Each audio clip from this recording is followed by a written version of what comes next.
တဲ့သူတွေအားလုံးကဘာလုပ်မလဲအားလုံးက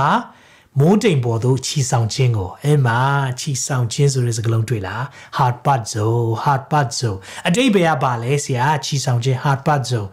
အတိတ်ဘယ်ကနားလည်အောင်ပြောရမယ်ဆိုရင်ကို့မှာသားသမီးရှိတယ်ဆိုပါစို့ကိုကြည့်နေတဲ့အချိန်မှာပဲကလေးက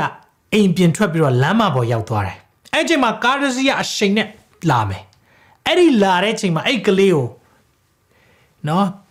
ရုတ်တရက်လှမ်းပြီးတော့ဆွဲလိုက်တယ်အဲ့ဒါ hard part zone ပဲဘာကိုပြောချင်တာလဲအန်နေကနေရုတ်တရက်အားနဲ့ဖယ်လိုက်တာကိုပြောတာဘေးရန်ကြီးကာလ9နှစ်လာတော့မယ်အဲ့ဒီမတိုင်ခင်မှာသခင်ကရုတ်တရက် hard part zone ယုံကြည်သူအားလုံးကို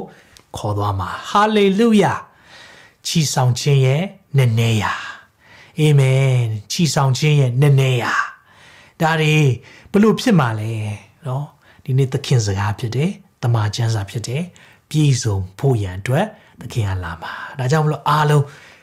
နော်အန်ဒီရဲ့ကြာရောက်ခံနီးလေးမှာခေါ်သွားတာအဲ့ဒါကိုချီဆောင်ခြင်းချီပလိုက်တာနော်ချီဆောင်ခြင်းဆိုပါလေချီပြီးဆောင်လိုက်တာပေါ့အလွယ်ဆုံးပြောမယ်ဆိုရင်နော်အဲ့ဒီချီဆောင်ခြင်းအန်ဒီရဲ့လာခံနီးမှာဖယ်လိုက်တာ hard part zone ရုတ်တရက်ဆောင်ဆွဲလိုက်တာနော်ဆိုတော့ကလေးကလန်ကူးတဲ့ခါမှာကားလာနေပြီနော်